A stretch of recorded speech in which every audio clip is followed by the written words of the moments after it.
From the culture of the American South, where roots hold stories, comes a natural deodorant inspired by generations of wisdom.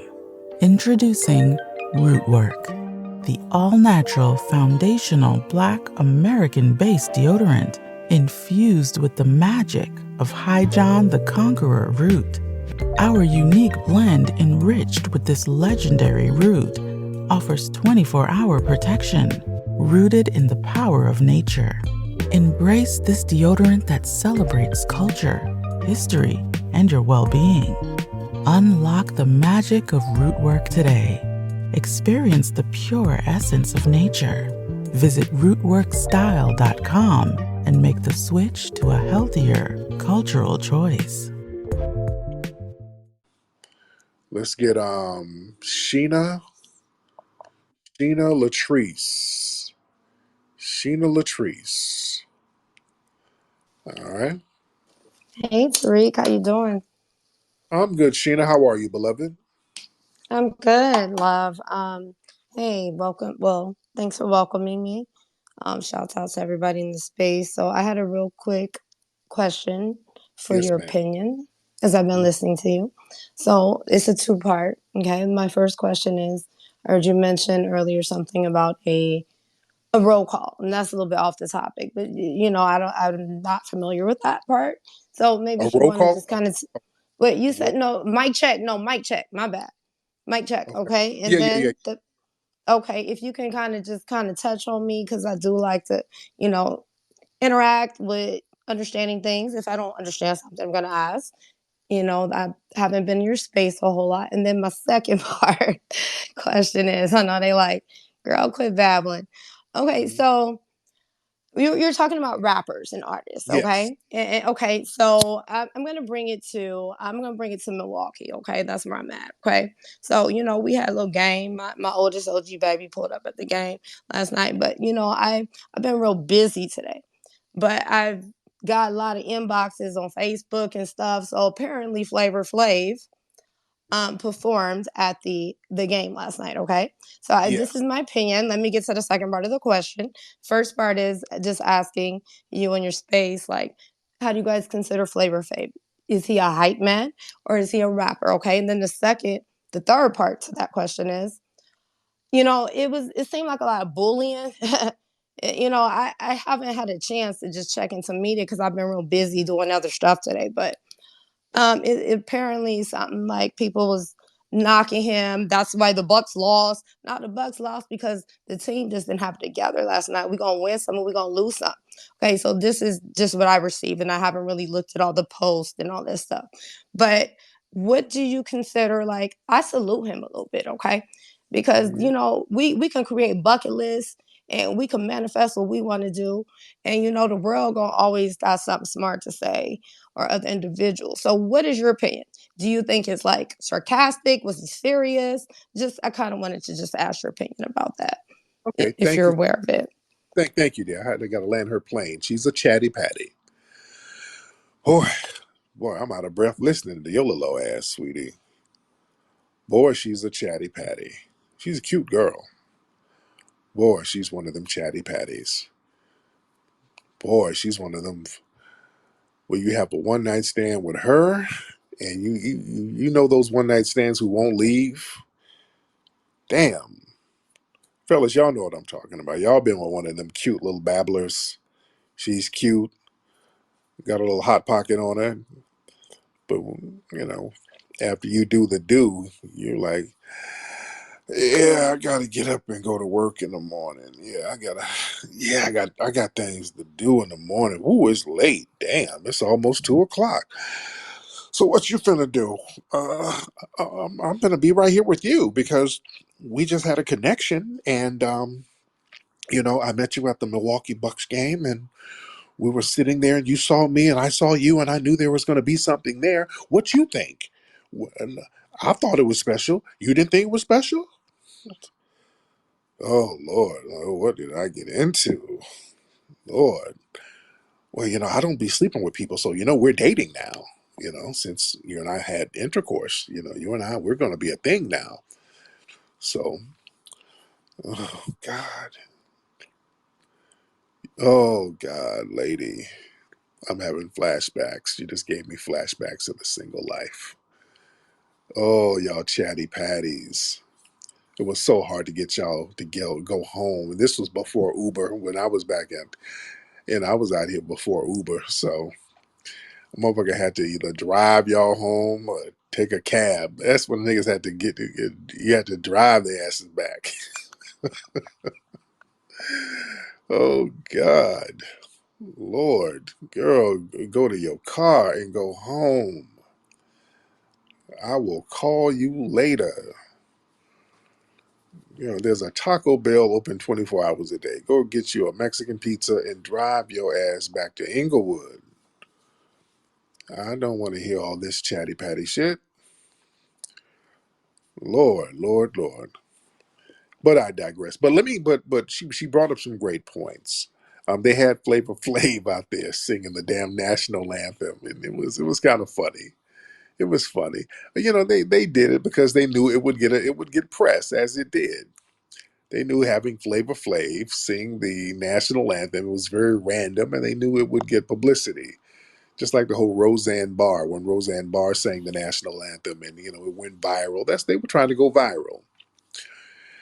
And I like Flav. I like Flav because Flav does what Flav does. Flav, in the context of the group Public Enemy, that was a very smart thing for them to have Flav in the group. Flavor Flav was brought into Public Enemy for balance, and Chuck D, that's my guy. Chuck is my guy, and they needed Public Enemy. I mean, Public Enemy needed Flavor Flav in order to balance out their image, because when Public Enemy came out, the whole vibe where they were black radicals in the vein of the Black Panthers. So that by itself, you know, the general masses would not have digested that. That's like too standoffish. But if you have that radical mindset, but you got a Flavor Flav, you have a court gesture. He's a court jester that's kind of clowning around, and that lowers everybody's guards. So that was a genius thing to have Flavor Flav and Public Enemy. That's what made it pop off. The balance, because white people love Flavor Flav. They love, and black people love Chuck D, and we love the message of what Black Panther, what Public Enemy had to say. So they use Flav basically as a Trojan horse to break mainstream. Very smart thing to do, and then they had to start separating Flavor Flav from Public Enemy and have Flav do his own thing. That's when the Flavor of Love shows start popping off. And really, that was the gateway to Ratchet television. The Ratchet reality shows now, that actually started with Flavor Flav. Flavor Flav was in the Flavor of Love. Do y'all remember that? Some of y'all, I forget that we do have a lot of young people here. The Flavor of Love, and I met Flav. Flavor's a very good guy, very nice guy. But the Flavor of Love, that was the kickoff to the modern wave of Ratchet TV. That was the original love in hip hop. It started with Flavor of Love. And a lot of folks don't understand, when Flavor of Love came out, it was so ratchet. A lot of people were thrown off by it. A lot of people just didn't like the negative. They thought it was very stereotypical. You had these sisters in here fighting, and Flav is looking crazy, and you had a bunch of spin-off stars from it, New York and all of these people, and then the Chance and all of those guys, and just so many different spin-offs from it. But it started with Flavor of Love. They got Flavor Flav, and they kind of had Flav cooning it up a little bit. They had him cooning it up a little bit, and without Public Enemy there to balance it out, a lot of black people were like, "Well, what the hell?" And let me tell you something. VH1, when Flavor of Love was on air, VH1 contacted me. They wanted me to be on some of the episodes of Flavor of Love to drop some game, to try to give balance to some of the coonery and buffoonery that was going on. Because at the time, I had my relationship books out, early 2000s, like 2005, 2006, around that time. So my relationship books were huge sellers. The Art of Mac In, The Mac Within, Player Be Played, huge selling books. And, I had a lot of clout and respect on the grassroots even back then. So, they wanted me to come in and kind of be an expert and kind of bring some balance to the coonery. And I said, this is just too coonish for me. Holler at me when y'all get something else going on. So they did a spinoff of Flavor of Love. They had Charm School. Y'all remember that? They had the Charm School show because now they're like, we got to have a balance to all of this cooning. So with Charm School, we're going to try to teach the women how to be ladies because they're acting so ratchet. So they did Charm School, and they had Monique as the host of Charm School. All right, y'all. Some of y'all remember that. Now, then they called me and they wanted me to be on that. And I was on that. I did go on that. And y'all can find the clip somewhere. The Charm School clip, y'all may be able to find it somewhere. It's online. Yeah, I see it pop up every now and then. I tried to put it on my YouTube channel and Viacom flagged it. So, a lot of my old television clips, when I try to put them up, they flag them. So that's why. So somebody might put something on TikTok and be like, look at Tariq on this show. Like, that's, yes, nigga. I've been on those shows and I've tried to post them, but YouTube, they'll ding my page. But I used to be on all those shows. But I was on Charm School, and we're trying to bring some balance to the ratchetness because that was abnormal at the time. Now it's normalized. Now the love and hip hop and all that, it's the ratchetness is completely normalized. And back then I should have been more active in saying, hey, y'all don't need to be doing that, because I know Monique was hollering at those producers about all the ratchet stuff that was going on. Monique didn't like certain shit that the producers were trying to egg on. They were trying to get the girls to fight, and Monique was like, that shit ain't cool. So I should have been on their bumper a little bit more. They've had me on a couple of episodes and they gave me my little paper. And I'm like, whatever, I'm doing my books. But a lot of that shit wasn't checked then. And now look, it's completely normalized. You can't have a show without ratchetness now. It's just completely out of hand. So this is why it's important for us on a grassroots level to say, hey, look, we're going to set a standard. We're going to set a precedent of what needs to be done as far as our culture being promoted, especially when you're talking about hip hop. When you bring hip hop into the fold, we have to stop letting people make hip hop synonymous with ratchetness. You see? So we're trying to do the same thing with that part of the culture, is what we did with our history, with the Hidden Colors series. Now, we've made history with Hidden Colors. That changed the way Black history was taught all over the world. That literally changed the way it was taught. That's why there's a backlash to Black history now with the anti-woke movement, because that's a backlash to the Hidden Colors movement. That anti-woke shit that they're talking now, because when we put the Hidden Colors films out, and let's be clear, everybody saw Hidden Colors. Everybody saw the shit. The only people who didn't see it are probably a couple of hood rats, but everybody saw the Hidden Colors series. When people saw the Hidden Colors series, people would go to schools and challenge teachers now, like, hey, Professor such and such, what you're saying ain't correct. You had people who went to schools. Now you got the real knowledge, and then you did your own research to substantiate what we were putting out. So now when the teacher starts saying certain things, you say, no, that's not correct. So you would challenge the status quo. We would challenge movies that they put out. When we put out the Hidden Colors movies, all of these movies that they start to put out about Black history where they wanted to whitewash it, notice they kept flopping. How many of y'all remember this? they put out that Exodus movie where they tried to make all of the African Egyptians white. Y'all remember that?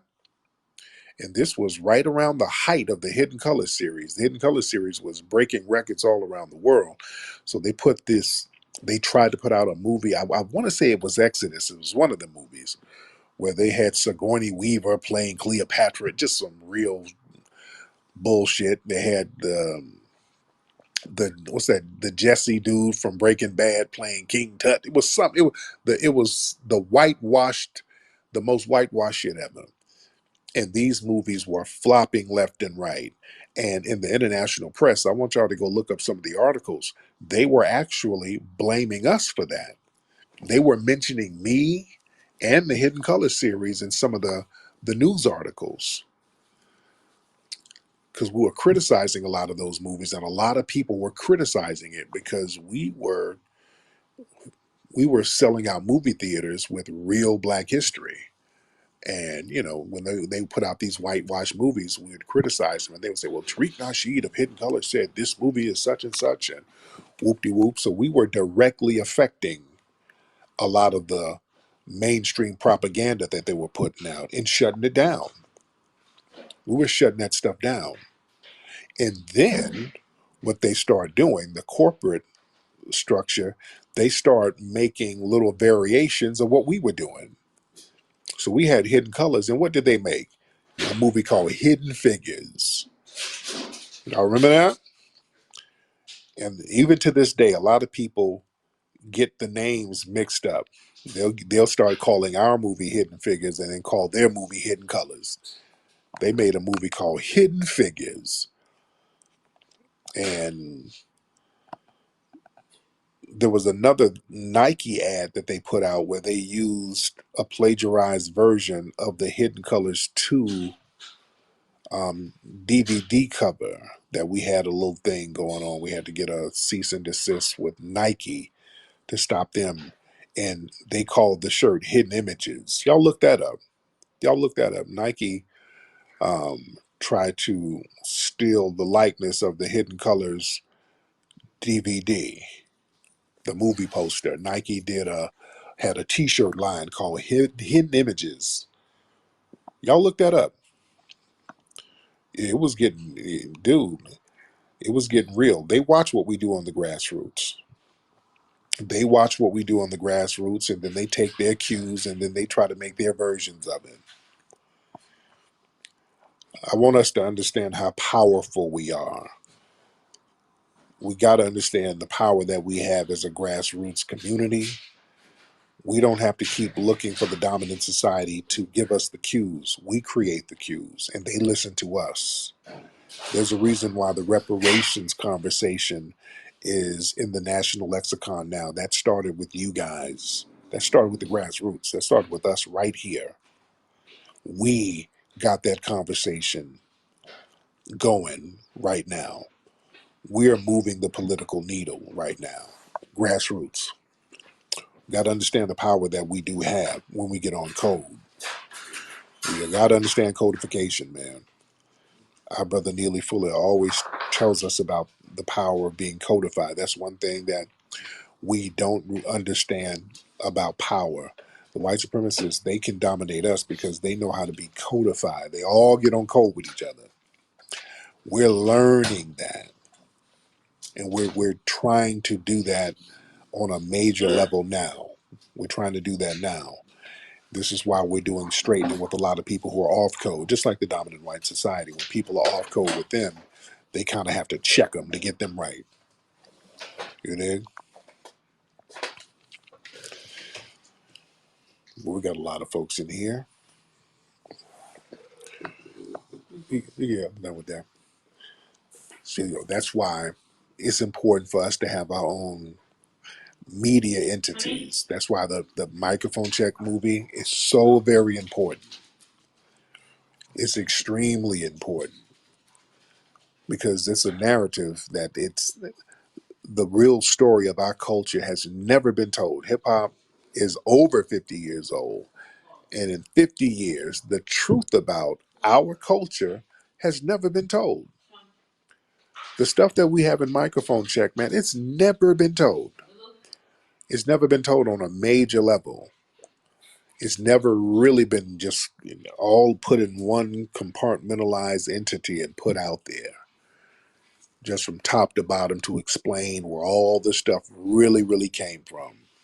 We've been sat here and told lies for the last really 40 years because they started doing coverage on hip hop starting in around 81 when they first started doing major coverage about it.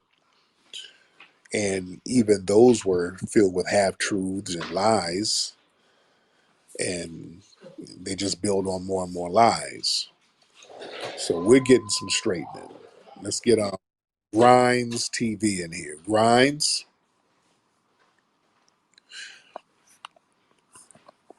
Mr. Grinds. What's up, brother Tariq? I'm good. How are you, brother? I'm pretty good. Real quick, I wanted to add to the whole Vlad thing. If you recall on Beef 3, he was briefly interviewed discussing a particular act amongst the DJs when they were instigating beefs and how they would try to put like two artists that was at war against each other on the same track, and then when they would these artists would catch up with these DJs, they would whoop their ass. So it's like Mm, you would think that people like him would learn, but then again, you gotta keep in mind people like him are protected, so they ain't really gonna right, learn. right. Well, good point, man. Yeah, so these people, that's where they make their money. That's how they make money, man, promoting these beefs because they're not in our community. We got to understand that. These people are not in our community. We got to understand the vultureness that goes on with these folks. They're not in the community. So, um, yeah, they're going to instigate certain things because they're like, yeah, it's going to spill over in the streets. It's not going to affect me. And when it does hit them, well, they get to run into the police and, they get to acting like a Ken and a Karen. They're like, hey, I'm white. I can yo all day.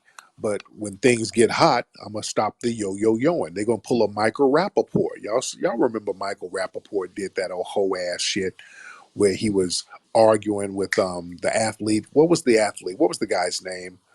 Uh, what was the athlete he was arguing with? Somebody raise your hand if you know. Is it was it Durant? Who is it? Who is Michael Rappaport arguing with? Let me see. Trent. Uh, let me see. Trent. Let me see if Trent knows. Because I want to make that point. Okay, somebody's throwing up bussy. No, dude. No. Block, nigga. Block. You're not throwing up. We're not doing that, dude. This nigga has his Bucci cat. He's trying to make some sales. This is one of T.S. Giselle's people. No, brother. No. No, I tried to get a question answered, and he gave us the wrong answer. All right. Nope. We're not letting you sell your OnlyFans material. But my point is, Michael Rappaport was going back and forth, arguing with this ball player behind the scenes, and Michael Rappaport turned around and put the DMs out like, "Oh look, God, he threatened me. Oh God, he threatened." He got real white. "Oh God, I'm threatened. My life is in danger." He did the Negro's going to get me routine, and then the ball player got like a suspension or a fine or something like that. So yeah, this dude went white. Rappaport turned white right back overnight. And that's why all that yo word to the mother shit, I'm never impressed by it. When I see people from the dominant society do that, I'm never impressed. I ain't impressed by that at all. Yeah. Now, let me see who we got. Let's get some folks in here because dudes out here throwing up their OnlyFans page. And T.S. Giselle, I'm not letting you on because you got your cronies in here. Some of your fellow travelers throwing up their damn pages, trying to get some extra Thanksgiving money. I'm not gonna have it. I'm not gonna have it. Okay, I'm looking down at some of y'all's pages. I'm looking. I'm scrolling down, and there's some interesting folks in here. There's some very interesting people in here. I'm looking at one woman's page, and she has an OnlyFans, and, and she has a BBW OnlyFans page. Okay, I'm not gonna say your name, ma'am. I'm just kind of looking down, man. But they got fetishes for everything, don't they? This woman, she got an OnlyFans page, and you got a big back and a big stomach, ma'am. And I'm not knocking your hustle. I hope you're getting money. Okay, I hope you're getting money, man. But your page is very, very interesting. There's a woman down here in the bottom as a listener, and I think she knows who. Raise your hand if you know I'm looking at your page, ma'am. If you know, yeah. Well, yeah. I guess she don't want to put herself out there. But yeah, she has an OnlyFans page, and her titties look like teddy bear legs. Yeah, I guess she wants to be. I'm not gonna. Hey. If she wants to get some customers, knock yourself out, ma'am. All right. Let's get some more people in here because it's the freaks come out at night. Um, let me see. We got a lot of folks in here. Let's get Alan Thomas. Alan, hop on, Alan. Yo, what up, big homie? What's going on, man? Yeah, so I think the dude you was talking about earlier, that was Kevin Durant. Okay, that was Kevin About, Durant. Okay, that's what I yeah, Michael Rappaport. And he said that shit really just to like, he knew he was going to really out him to Sports Center first take and shit. That's what he Yeah. ended up doing. So he Yeah. did it on purpose just to get a reaction. They outed him on some bullshit. Real talk, man. I thought that was such a hoe ass move of Michael Rappaport. And I don't, me and him, we go back and forth all the time. All of that yo. He's a buster. He's a big ass buster. Me and him always go back and forth. I ain't never impressed by that corny shit these white boys do. Just be white, man. White girl be white boy be white. I ain't impressed by that. I ain't impressed by that at all. And I used to talk about that on the Mac Lessons show. Y'all, if y'all roll with me back in the Mac Lessons days, I'm talking about 20 years ago, when I first started doing the Mac, I used to talk about that all the time. White people who have the yo word to the mother shit, you can't trust them. They are not to be trusted. Just be white. Just talk normal. You ain't got to talk in all of that ebonics because it's fake anyway. Because when you get in that interrogation room, all of a sudden, I'm a white boy. I, I, I don't gangbang. I want to be white like you. You know, they go right back to what they supposed to be. Yeah. All right. Let me see. Everybody, raise your hand if you want to get on. Let's get silly me. All right. All right, silly me. What's going on, brother? And is this you in your profile, brother? Why your head looking a beast, brother? All right, since you want to crack jokes, I asked that we respectfully have a nice little back and forth. Oh no, I'm just saying, brother. Is yeah. Well, I'm not talking about your little nasty ass fupa you got hanging off the front of your body, but you want to come for my hair? Why? Oh well, dude, your hair, brother. You look like a Don't mute must. me.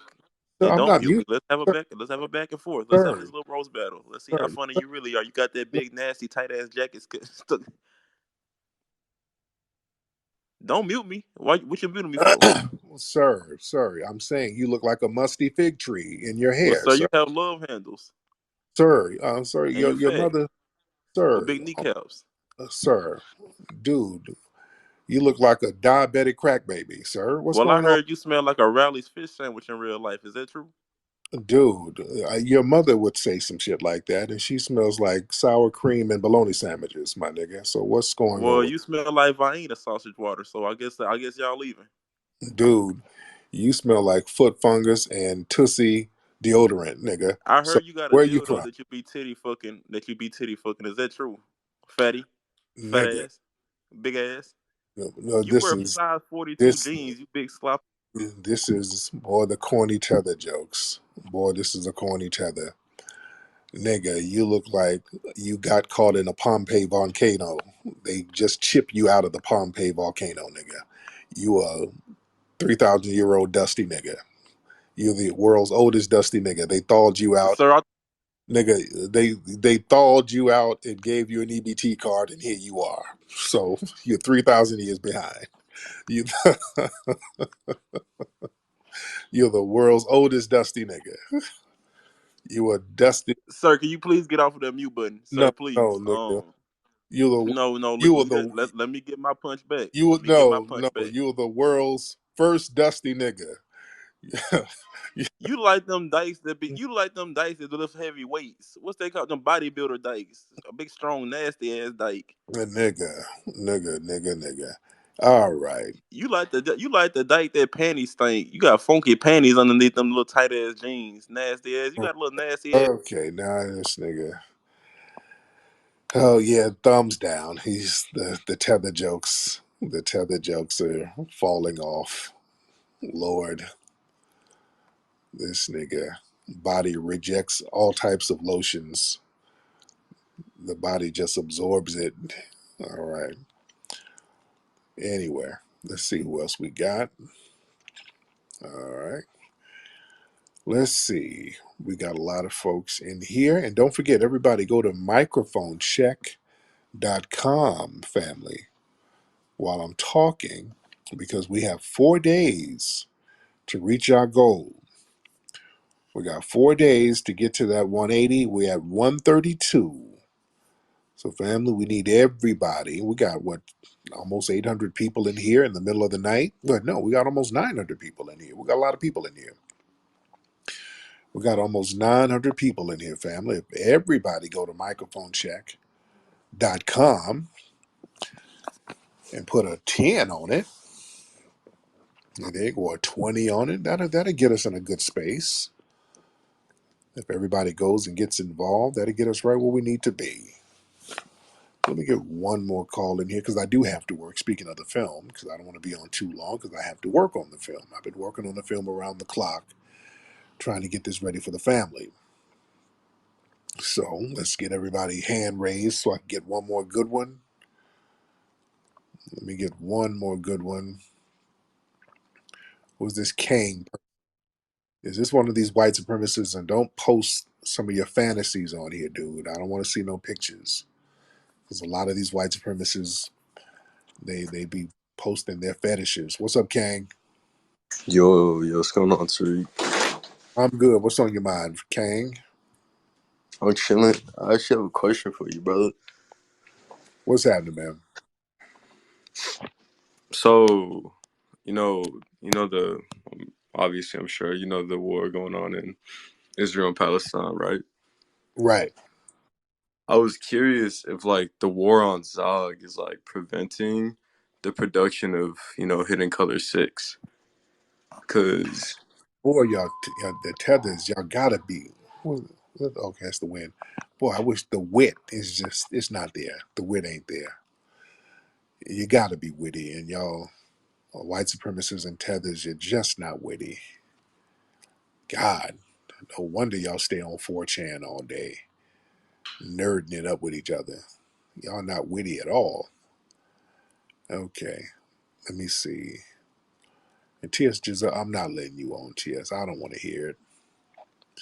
I don't want to hear about how you done got flued out and taken to a $400 dinner and all that old shit. And basically, you taking pictures of your busboy receipts. You're a busboy at a restaurant, and you act like you're getting flued out. You over there waiting tables. T.S. Giselle is a busboy.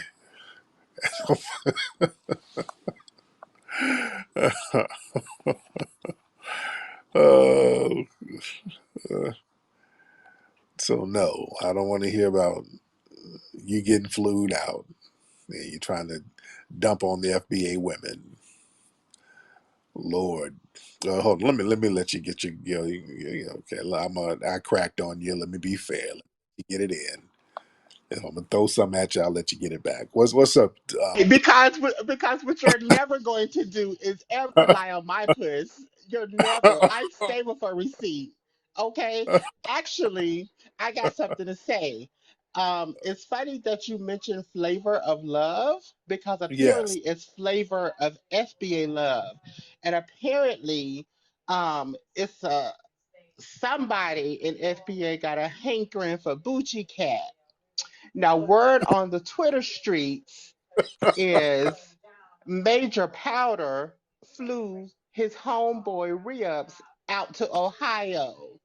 I Okay. always knew it was something sweet with that relationship. So what's the tea? I knew it was a Oh, little extra honey in that cornbread. That's what they said. okay.